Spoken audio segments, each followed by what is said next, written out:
नमस्कार साथियों, मैं हूं आपका दोस्त प्रणव वशिष्ठ और आज के प्रोग्राम में सबसे बड़ा सवाल, इसमें हम बात करेंगे ईरान इजराइल युद्ध की और इसमें भारत की भूमिका की। साथियों, सवाल सिर्फ युद्ध का नहीं है, आज का सवाल है नैतिकता बनाम राष्ट्रीय हित का। सभी लोग जानते हैं कि आज मिडिल ईस्ट में आग लगी हुई है। एक तरफ है ईरान और दूसरी तरफ है इजराइल और इस पूरे खेल के पीछे खड़ा है यूनाइटेड स्टेट्स। लेकिन साथियों, सबसे बड़ा सवाल यह है कि इसमें भारत कहां पर खड़ा है, क्योंकि 13 देशों ने शांति प्रस्ताव पर साइन करा, जिसमें कि इंडिया ने भी साइन कर दिया, जबकि चाइना और रशिया ने दूरी बना ली। तो हमारे मेहमान मिस्टर भाई नसीम जी, जो कि भू राजनीति के दिग्गज माने जाते हैं और जिन्होंने काफी भविष्यवाणियां भी की हैं, जो कि अभी तक सही साबित भी हुई है, उनसे हम आज पूछना चाहेंगे कि 13 देशों ने मिलकर ईरान इजराइल के इस युद्ध को कंट्रोल करने का प्रयास किया, जिसके लिए एक प्रस्ताव लाया गया और उसमें भारत ने भी इस प्रस्ताव पर साइन किया, जबकि रूस और चीन ने इससे दूरी बनाकर रखी। इस पर भारत की भूमिका पर बड़ा सवाल खड़ा हो रहा है। तो वाहिद जी, हम आपसे पूछना चाहते हैं कि इंडिया ने शांति प्रस्ताव पर साइन क्यों किया? क्या यह सही कदम है या फिर यह कूटनीतिक दबाव में लिया गया फैसला? और क्या भारत ने अपने पुराने दोस्त ईरान को इस बार निराश किया है या फिर भारत वही कर रहा है जो एक उभरती महाशक्ति करती है कि सबको साथ लेकर चलना है?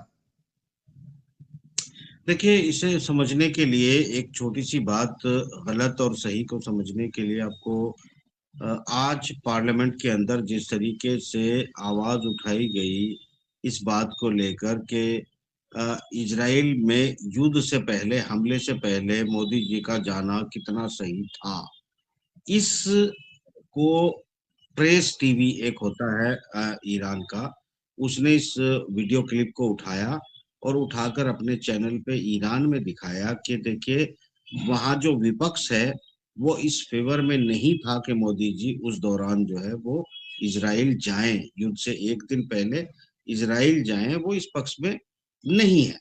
तो बेसिकली अगर भारत की एक्टिविटी पर इतनी नजर ईरान बनाए हुए है तो इसका मतलब साफ है कि नाराजगी हो ही जाती है। और दूसरी बात यह भी थी कि एक ट्रम्प ने जिस तरीके से, उसका नतीजा ये हुआ कि पहले भारत को परमिशन दी कि 30 दिन के लिए रूस से तेल ले लो।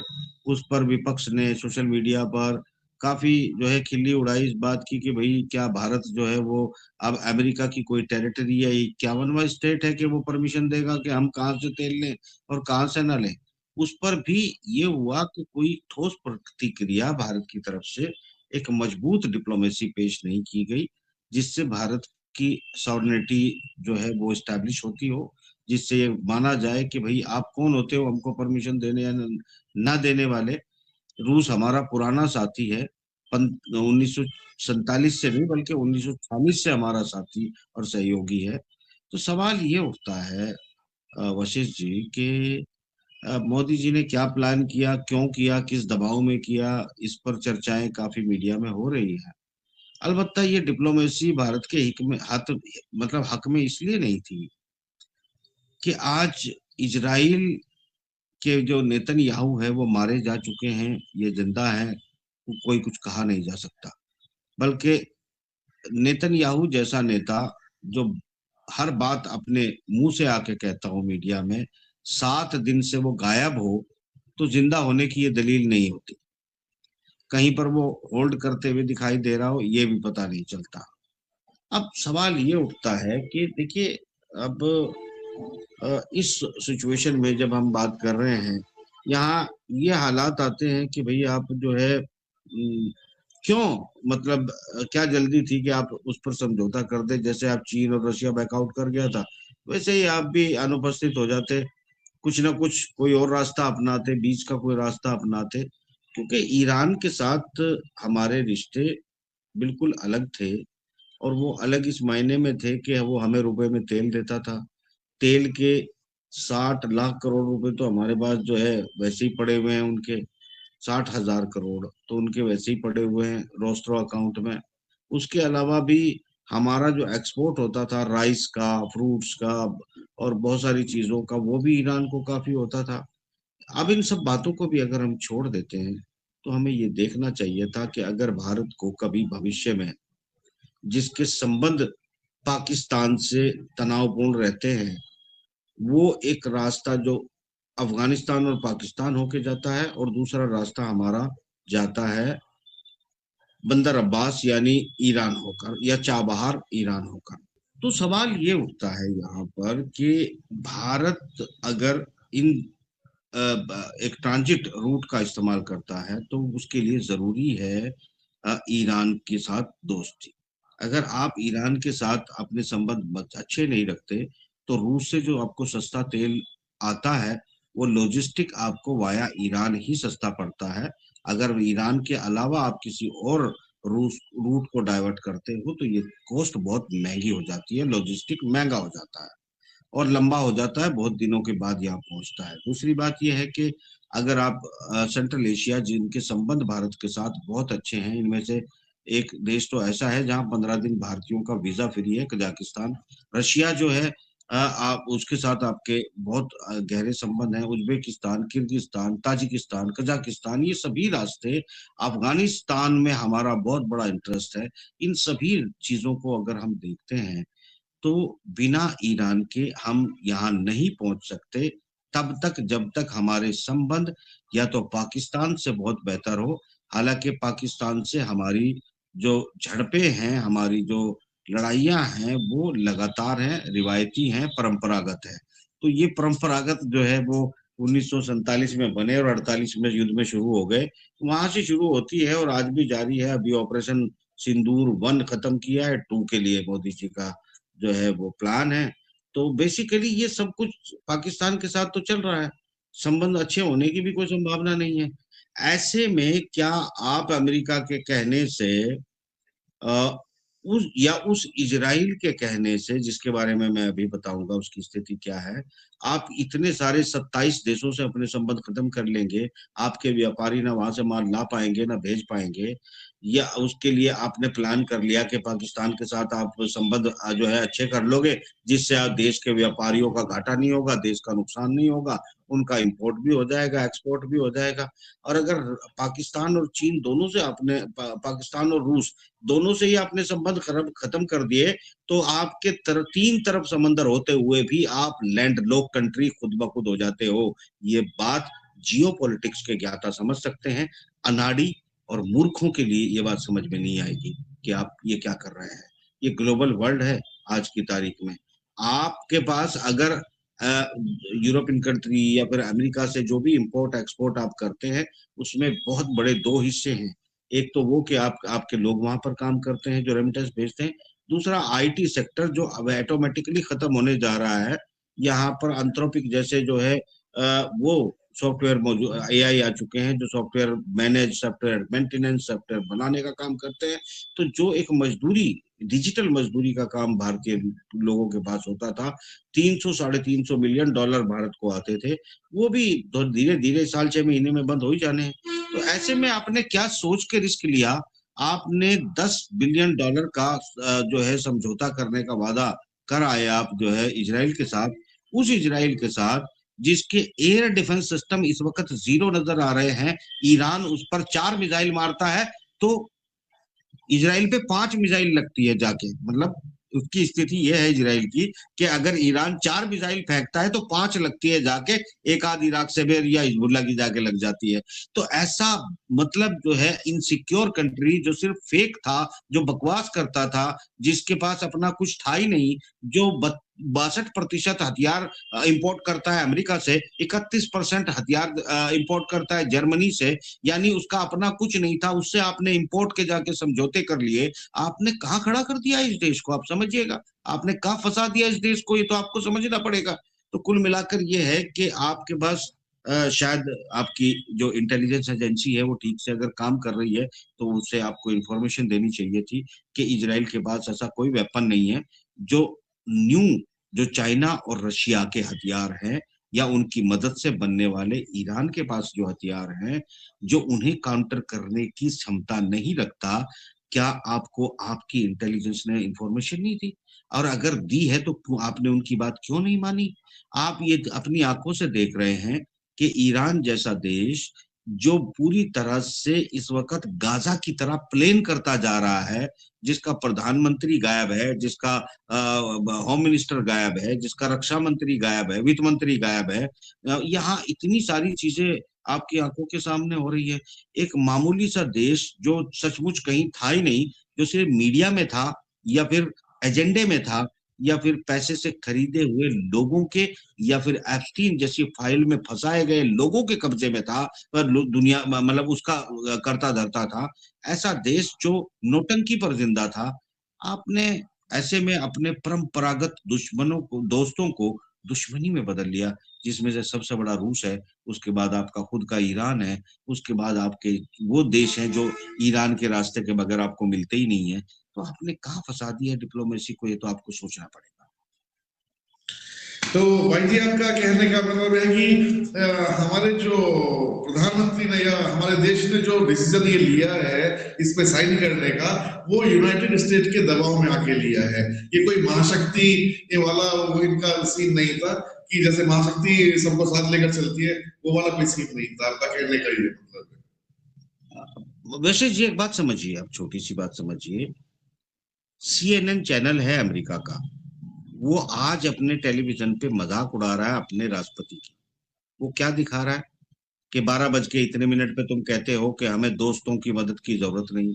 12 बज के इतने मिनट पे कुछ ही मिनट के बाद आप कहते हो कि ये सारे के सारे दोस्त मेरी मदद को क्यों नहीं आ रहे हैं, ताकि मैं जो है वो हॉर्मुज खुलवा सकूं, ईरान से लड़ सकूं। सोचिए, आप उसे महाशक्ति माने बैठे हैं जिससे अकेले ईरान ने इस वक्त धराशायी कर दिया है। जो चीन से मदद मांग रहा है, जिसे आप अपना दुश्मन समझते हैं, वो कह रहा है कि चीन मेरी मदद को आए, पाकिस्तान हिंदुस्तान भी मेरी मदद को आए, उसके अलावा जो है ऑस्ट्रेलिया ब्रिटेन और फ्रांस भी मेरी मदद को आ जाए।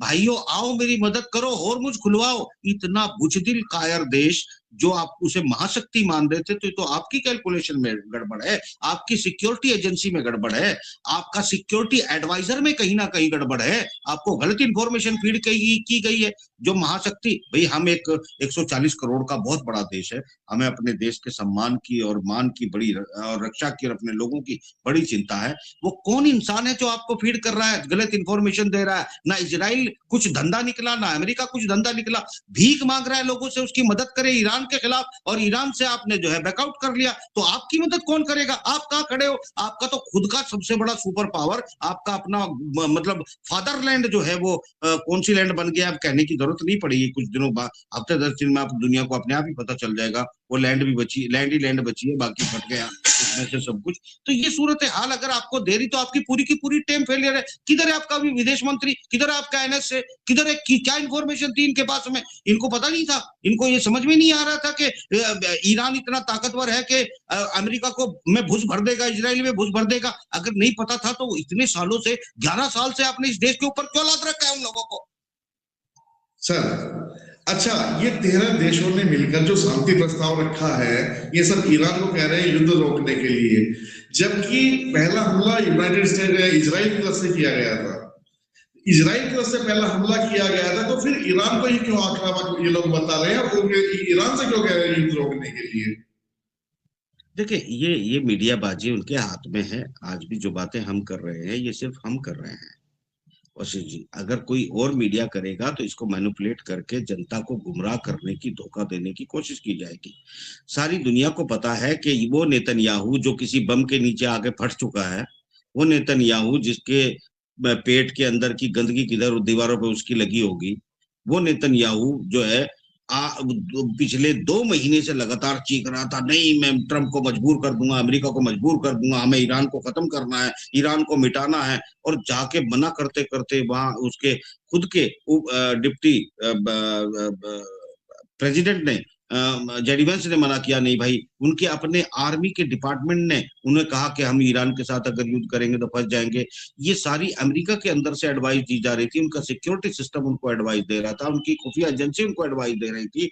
वो नेतन्याहू और इजराइल और ट्रंप दोनों के दोनों मानने के लिए तैयार नहीं थे। हम नहीं, हमें तो युद्ध करना है, हमें तो युद्ध करना है। अब काहे के लिए शांति के लिए जाते हो? अब तो ईरान ये कह रहा है कि हमें तुमसे कोई बात ही नहीं करनी। हम कहाँ कर रहे हैं कि तुमसे शांति करेंगे? हम और उनकी करोड़ों जनता सड़कों पर निकलकर कह रही है हमें बदला चाहिए, हमें इनमें घुस भरना है, हमें इनसे शांति समझौता नहीं करना। अब स्थिति वहां तक आ गई है प्रणव जी कि इज्जत बचाने के लिए परमाणु हथियार का इस्तेमाल करना पड़ सकता है अमेरिका को या इजराइल को, क्योंकि उनके अपने वजूद का खतरा हो गया है। अब इजराइल के वजूद का खतरा हो गया है, यहाँ रहेगा भी कि नहीं। अमेरिका का खुद को वजूद का खतरा हो गया है कि कहीं रूस और चीन इसके साथ मिलकर आ गए और परमाणु बम चला के अमेरिका के स्टेट उड़ा के धर दिए उन्होंने, तो वो क्या उखाड़ लेगा? जिन पे ईरान की मिसाइलें नहीं रुक रही, वो चाइना और रूस की मिसाइल कहां से रोक लेंगे? तो ये कुल मिलाकर अब शांति समझौता नहीं कहते इसको जो प्रस्ताव रखा जा रहा है वो इस बात का रखा जा रहा है कि भाई साहब ईरान ने हमारे अंदर घुस भर दिया है, कोई तो आओ हमें बचा लो। चलिए आगे बात करते हैं अमेरिका के डबल गेम की। एक तरफ शांति की अपील और दूसरी तरफ हथियारों की सप्लाई। क्या यूएस सच में युद्ध रोकना चाहता है या फिर ये सिर्फ डैमेज कंट्रोल है, या अमेरिका इस युद्ध को कंट्रोल में रखकर अपने रणनीतिक फायदे उठा रहा है? देखिए, इनका इरादा तो यही था कि इस युद्ध को कंट्रोल में रख के हमें फायदे उठाने हैं। इससे अगर तेल के रास्ते भी बंद होंगे तो उससे हमारा तेल बिकेगा।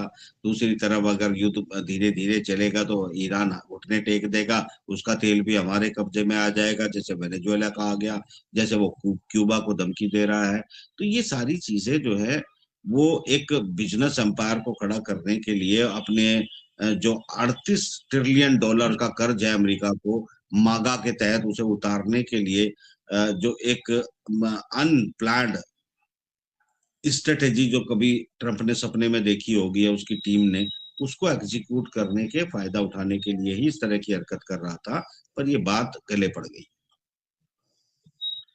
चलिए भाई जी, बड़ा धन्यवाद, आपसे फिर बात करते हैं। साथियों, जब चाइना और रशिया इस प्रस्ताव से दूर हैं, तो क्या भारत का इसमें शामिल होना रणनीतिक गलती है, या फिर भारत ने यह दिखाया है कि वह किसी ब्लॉक की राजनीति में नहीं फंसेगा? 13 देशों का यह प्रस्ताव क्या वाकई युद्ध को रोक सकता है, या यह सिर्फ एक कागजी शांति है? और क्या ईरान और इजराइल जैसे देश ऐसे प्रस्तावों को गंभीरता से लेते हैं? आज सवाल सीधा है, क्या इंडिया ने कूटनीति का मास्टर स्ट्रोक खेला है, या फिर क्या भारत ने अपने दोस्त ईरान से धीरे धीरे दूरी बना ली है? दुनिया दो हिस्सों में बढ़ती दिख रही है, एक तरफ ताकत तो दूसरी तरफ है संतुलन। और भारत इस वक्त उस लाइन पर खड़ा है जहां हर कदम एक रणनीति है और हर चुप्पी एक संदेश। सोचिए और कमेंट सेक्शन में अपने जवाब जरूर लिखिएगा। जय हिंद।